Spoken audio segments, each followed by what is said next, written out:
Hey, what's up, guys? Rich, Legacy Adventures here. Want to do a video quicker than 6 months. I know when we last spoke, the plan was to put together some, top 10 or top five things I got right, top five things I got wrong. So I want to touch on that real quickly.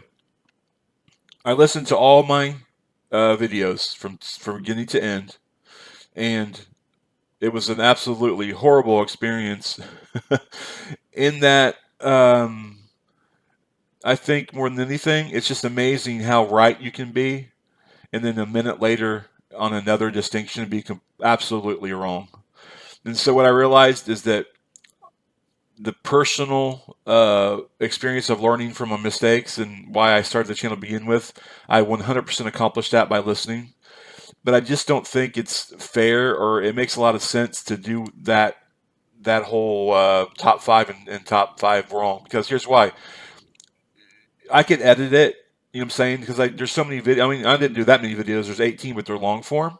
So there's things that I say that are like almost like identical to where, you know what I'm saying, like it's perfect.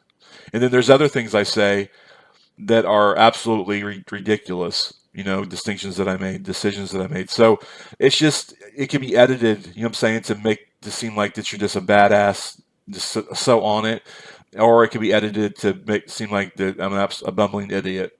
And the reality is, that I'm just in between. You know, um, so I didn't think those would be very entertaining videos, but also more importantly, especially the top five or top 10 that I got right, it's not genuine. You know what I'm saying? Because they're like throwing darts on a dartboard. If you have so many things you said over the course of videos that you know you get a lot of things right. Now, I'm humble, but I will say I definitely feel like my approach in retrospect was better than some people's. You had the poem purist, right? You had the book purist. You had people that were really in that camp. But I think now, after everything that we know, studying Forrest, right, and how he said things and looking for a slip up, uh, was really spot on. And that's and then we know that that's how Jack found the treasure. And we think that he might not have solved all the clues. That's a possibility, right? And he actually back engineered it from doing exactly what we were trying to do. Um, so I think those times where I'm right, a lot of them aren't luck, because a lot of them were based on things that he said. But there's just no reason to go through those. Okay, so I think that the channel was a success, and that we were, the people that subscribed, they liked my style. You guys all said so. You guys knew what I was trying to accomplish, and you appreciated it. And I think you guys got it. And I think we, and here's what I'll say. And it comes into the video. The reason for this video is, I did a video on getting Yellowstone wrong from the very beginning. And needless to say, if it was the opposite of that, I anybody that was within Yellowstone that had it 4 or 5 years before it was found had a chance, right? I think that's a safe assumption. You have a chance with what we know now. So what I will say is this: what I obsessed about, the one quote that Forrest said that I obsessed about the most, was when he said that there was a keyword in the poem. Now, many people, there's so kinds of different opinions about this, which I don't understand, in that Forrest makes himself very clear, but people want to act like he's not clear. He was very clear. He said, there's a keyword in the poem. Some people are in tight focus with the keyword. And what that keyword was doing, the context was, it was getting them into a area where where Warm Waters Halt was. Now, whether they knew that was the right where Warm Waters Halt or not is the question, and he didn't know that answer. But he did know, based on emails that he got, that he got emails, and I rarely say that I guarantee you, but I'm so for sure about this. He got emails that's getting ready to explain to you their thought process that I'm getting ready to explain to you, and and he knew that they were using that to get into the right area, and that's why this comment happened. All right, from him. Another time he mentioned that the same keyword, but he said he made it even more clear. He's like, listen, it gives you a little bit of an edge, right? But he didn't say how he gave you. But it's not like it's so important that it's going to put you at the doorstep of the treasure, right on top of it. So the combination of those two, and what we know about him saying where warm waters halt is so important. Without that, you have nothing. He's not going to give you a key word. He's not going to say a word is key that does anything other than get you in the right area for where warm waters halt, because it wouldn't be key to him, because he didn't think there's any other way to solve the puzzle or the treasure, the hunt, right? I mean, it's obvious.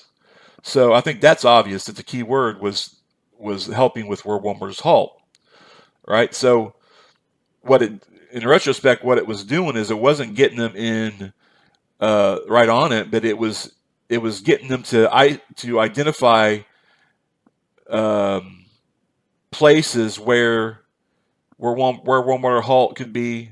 Basically, it isolated places. So it took out search area. Basically, is what I'm trying to say. A lot of search area, not enough to make it obvious, but that distinction people were making was making their choices to find where warm water halt much easier, and exponentially by magnitudes, huge magnitudes. Okay, so with that said, for the longest time I thought the keyword was waters with the plural S. Bad, horrible, because now it really doesn't do anything like that. It doesn't make any type of distinction. It takes out nothing, right? So that's what you have to look at when you look at the keyword. That's what it had to do. It had to do that. So now, knowing what we know, I think it's absolutely obvious what the keyword was, and it was in the first stanza, in the first line. As I've gone alone in there. In where? In where, Forrest? Where did you go in? And now I feel so stupid, because especially after he came out and said it wasn't in a cave and it wasn't in a structure, right? So where did he take? He went in somewhere with the treasure. It wasn't in a house, wasn't in a basement, wasn't in a cave, right? Okay, so hear me out. You can easily say, well, it could be in the mountains, Rich, or it could be in the forest, in the woods. That's correct. But the distinction people were making was making an assumption that made them get into an area that isolated, right, a little bit. So you have to assume that it you can make some type of distinction to get rid of search area, and the distinction was in the park, in the national forest, in the reservation. Does that make sense? This is 100%, in my opinion, what they were tight focused with. These people early on realized that it's the first sentence. Just imagine if your friend said that to you. You know what I'm saying? Yeah, I made it. I took I took whatever. I took it in there, and you knew it wasn't uh, in a cave or a natural like structure, like a cave or something, or it wasn't in a material or a building. You would say, in where? What are you talking about? But I didn't ask that. I did not ask that. It's incredible. It isolates a park immediately. Okay, and then the last line of that stanza, as I go alone in there with my treasures bold, or excuse me, I can keep my secret location where. So he has a secret location within this, whatever he's in, and uh, keep my secrets new and old, or as I go along there with the treasures bold. Yeah, it's new or old. So treasure are riches. Yeah, that's what it is. Sorry, guys. I'm getting old. As I've gone alone in there with my treasure bold, I keep my secret where, and hint of riches, new and old. Okay, so that line is what was helping make the distinction on in. Okay, what riches is he hinting at? Okay, he's telling us, he's hinting. A hint is riches, new and old. So you can say, okay, well, yeah, in the mountains, and then there was a place that, and this is what I thought for a while. The new and old riches was it used to be a treasure story there, or there used to be natural resources. Or maybe they mine gold, silver, who knows, right? Now, and which is okay, but would Forrest really be that, I don't know, that bland with his words? No, he wouldn't be. We should have known that stood for something, and it doesn't really take a long jump to realize it stood for riches were memories, new and old.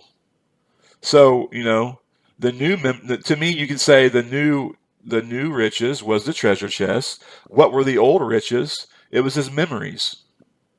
See what I'm saying? So it put people that put this together.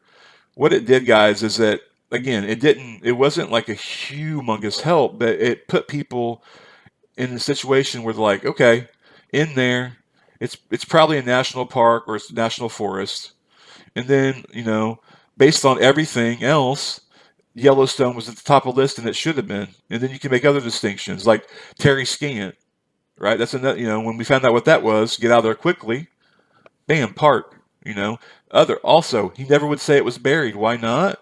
Because it was in a national park, or I'm saying it was a place that shouldn't be buried, but technically it was, and he didn't want to say that. He did that all that time for a reason, obviously, and now we know why. Because he didn't want to cause trouble for the finder, but also he couldn't go out and just set the chest on top of the ground. So he had to figure out a way to do it the way he wanted to do it. He knew he was bending the rules, and we all knew that too. We all knew he'd walk up to the line or cross it. So, uh, you know, the buried thing, like that's a distinction that I decided on early on, and I did stick with that. And pretty much figured it would be kind of the way it was, but it looked so good. It'd be so hard to find. Because he said people can't stumble onto it ever. Like it's impossible. And I thought to myself, how is that possible? I mean, people find things that they're not supposed to find. In one of my videos, I made a comparison to that movie Departed with DiCaprio in it, where one of the bad guys they hide a body and they make this dumb Irish guy hide it, and in the morning they're watching TV, like all the group at the safe house, and like the TV says they found that the police found the body, and he gets in trouble. But he's like, I don't understand. I dragged it out 200 yards into the swamp up to like my waist. That's a great example. And then the next morning, some jogger with a dog found it somehow. So that's exactly true.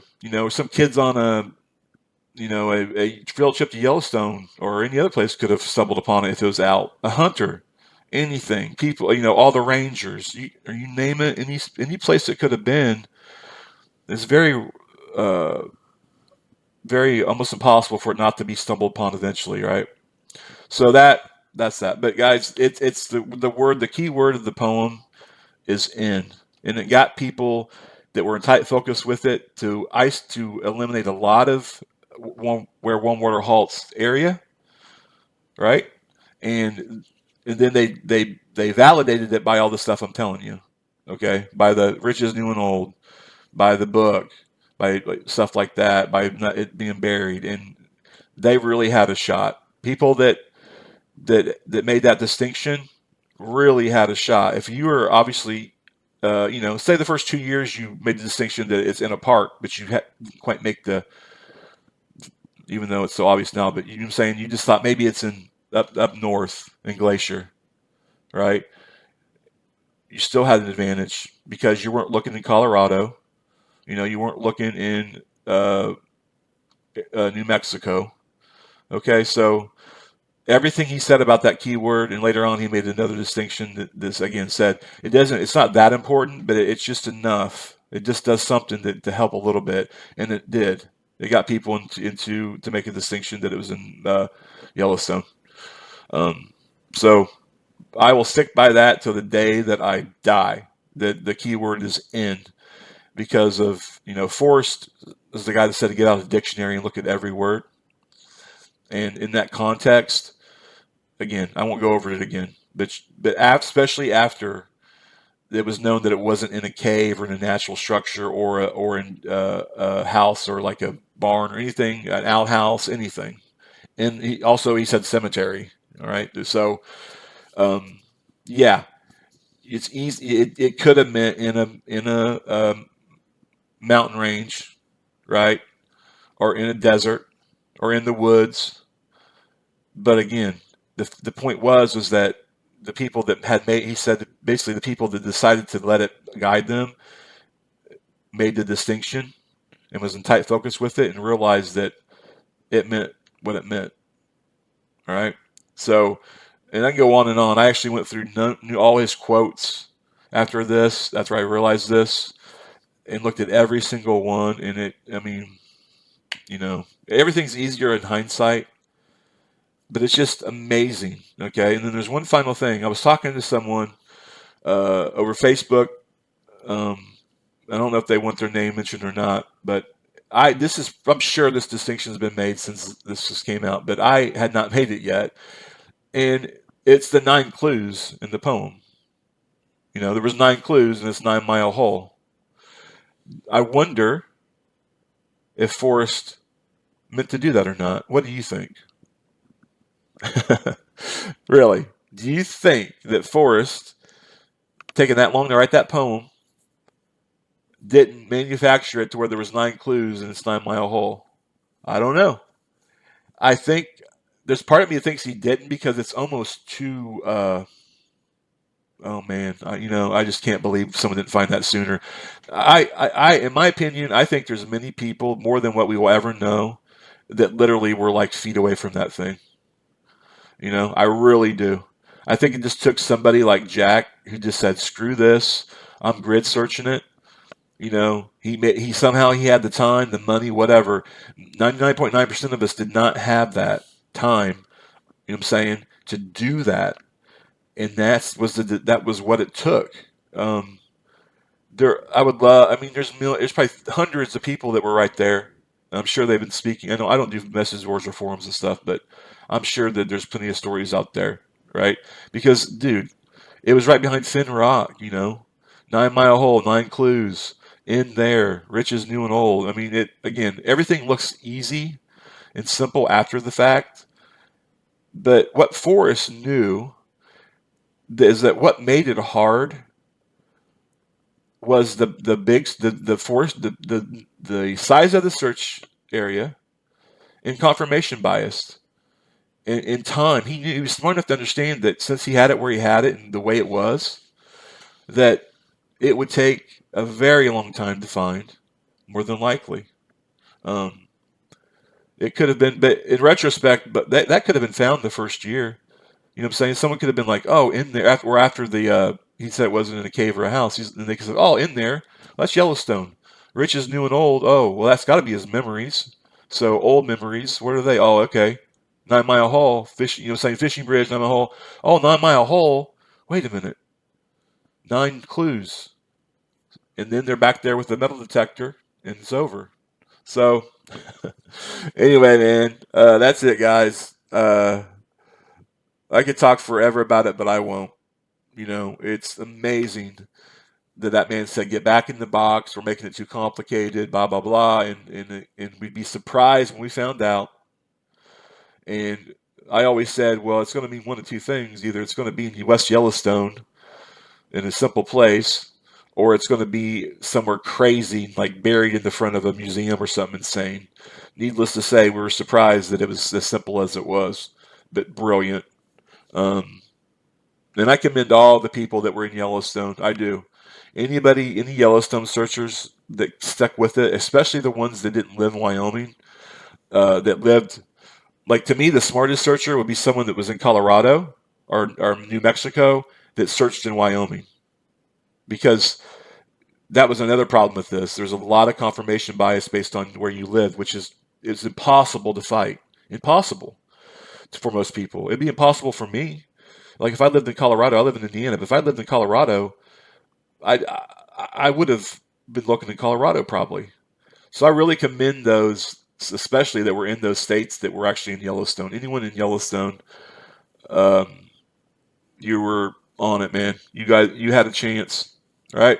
I might have one really interesting and big announcement to make in the next 2 days. I'm not sure or not. I'm talking with a couple people. I'm not going to. That's all I'll say about it. Um, Odds are it's nothing, but there is something cool I'm trying to work on. But we'll see. Other than that, um, so yeah, so the videos about um, you know my old predictions are not going to happen. Again, it's just not, it's a waste of time, and it's not going to be that entertaining. And all it's going to do is either pat myself on the back and edit it like that, or make myself look retarded. And again, it's in between. So um, if there's anything interesting happen with the chase, I might make a video since some of you guys are listening again. Just give you my opinion. But I'm going to move heavily into the cash videos, and I have a search with a partner. I'm hoping on Saturday at an incredible location with incredible history, and I'm going to document it all and edit it up, make it look nice, and tell the story and get this started. All right, guys. Love you. Talk soon. Bye.